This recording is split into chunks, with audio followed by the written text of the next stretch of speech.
नमस्ते।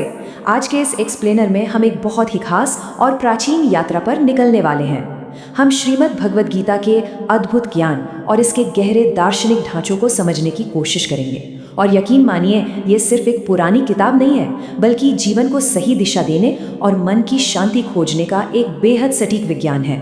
तो चलिए, बिना किसी देरी के इस ज्ञान के महासागर में उतरते हैं। जरा एक पल के लिए सोचिए, क्या होता है जब इंसान एक ऐसे असंभव नैतिक चौराहे पर आकर खड़ा हो जाए जहां से कोई रास्ता ना सूझ रहा हो।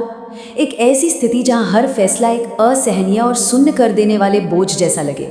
ये एक ऐसी दुविधा है जो हमें भीतर तक झकझोर कर रख देती है, जहां सही और गलत के बीच की लकीर एकदम धुंधली हो जाती है।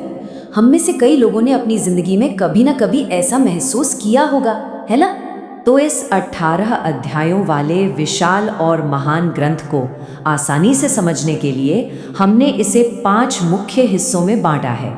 मन का युद्ध क्षेत्र, अमर आत्मा, कर्म का मार्ग, प्रकृति का मनोविज्ञान और अंत में अंतिम मुक्ति।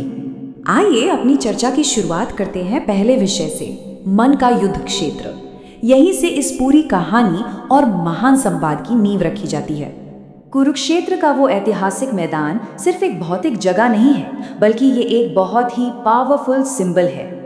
एक तरफ तो कौरवों और पांडवों के बीच का वो असल युद्ध है जो बाहर लड़ा जा रहा है, लेकिन दूसरी तरफ कर्तव्य और मोह के बीच की वो मानसिक लड़ाई है जिसका सामना हम सब अपनी रोजमर्रा की जिंदगी में अपने ही मन के भीतर करते हैं। जरा अर्जुन की इस गहरी निराशा पर गौर कीजिए। वो कहते हैं, मुझे अपने ही स्वजनों को मारने में कोई लाभ दिखाई नहीं देता, मेरा मन विचलित हो गया है। ये लाइन एकदम सटीक तरह से उस पल को दर्शाती है जब हमारा मन दुख, डर और सांसारिक मोह में फंसकर पूरी तरह से काम करना बंद कर देता है, एक तरह से पैरालाइज हो जाता है।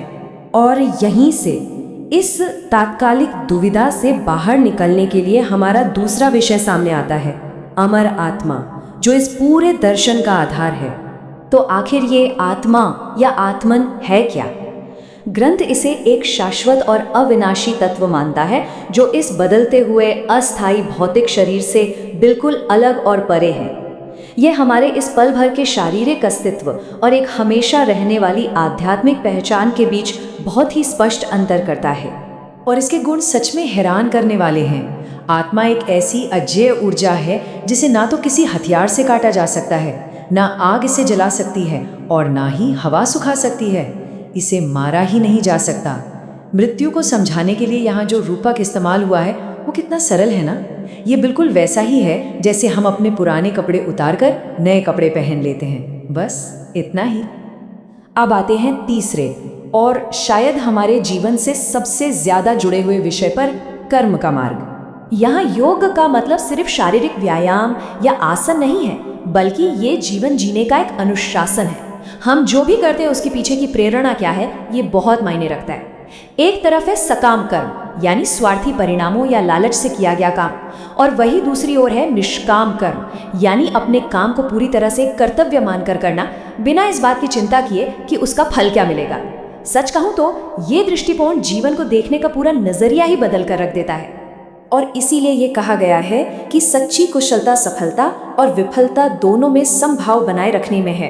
एक स्थिर बुद्धि जो ना तो खुशी मिलने पर हवा में उड़ने लगे और ना ही दुख आने पर पूरी तरह टूट जाए, यही कर्म योग का वास्तविक अभ्यास है, यही असली बैलेंस है। चलिए अब जरा मानव स्वभाव की गहराई में चलते हैं, हमारे चौथे विषय के साथ, प्रकृति का मनोविज्ञान। क्या आपने कभी सोचा है कि हम वैसा क्यों बर्ताव करते हैं जैसा हम करते हैं? प्राचीन मनोविज्ञान इसे प्रकृति के 3 गुणों के ढांचे से समझाता है। पहला है सत्व गुण, जिससे ज्ञान, पवित्रता और खुशी आती है। दूसरा है रजस, जो जुनून, लालच और बेचैनी पैदा करता है। और तीसरा है तमस, जो अपने साथ अज्ञानता और भारी आलस्य लाता है। और मज़ेदार बात तो ये है कि ये ढांचा सिर्फ हमारी भावनाओं को ही नहीं तय करता, बल्कि हम किस तरह का खाना पसंद करते हैं यह भी इन्हीं गुणों पर निर्भर करता है। लेकिन रुकिए, लक्ष्य सिर्फ इन गुणों को समझना नहीं है, असली मकसद तो इनसे ऊपर उठना है।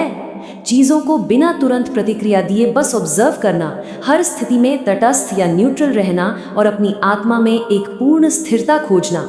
इसी प्रक्रिया से गुजरकर एक इंसान अटूट शांति हासिल कर सकता है।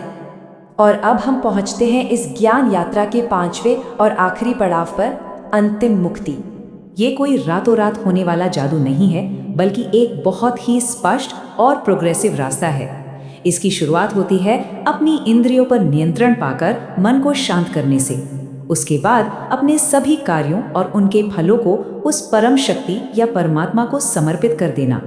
और इन सब का अंतिम परिणाम होता है मोक्ष, यानी जन्म और मृत्यु के इस अंतहीन चक्र से पूरी तरह आज़ादी। इस मुक्ति के सफर के चरम पर एक ऐसा नज़ारा सामने आता है जो सच में होश उड़ा देने वाला है। सार्वभौमिक दृष्टि, ये एहसास कि संपूर्ण सृष्टि, बीता हुआ और आने वाला समय और ये पूरा अस्तित्व उसी एक सर्वोच्च शक्ति के भीतर समाहित है।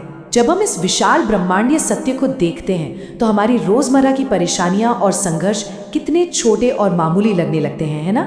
तो इस पूरे एक्सप्लेनर के बाद मैं आपको एक बहुत ही महत्वपूर्ण सवाल के साथ छोड़ना चाहता हूँ। जरा सोचिए, अनासक्त कर्म यानी बिना मोह या फल की चिंता किए काम करने का ये सिद्धांत आज के हमारे भागदौड़ भरे जीवन की चुनौतियों को कैसे बदल सकता है?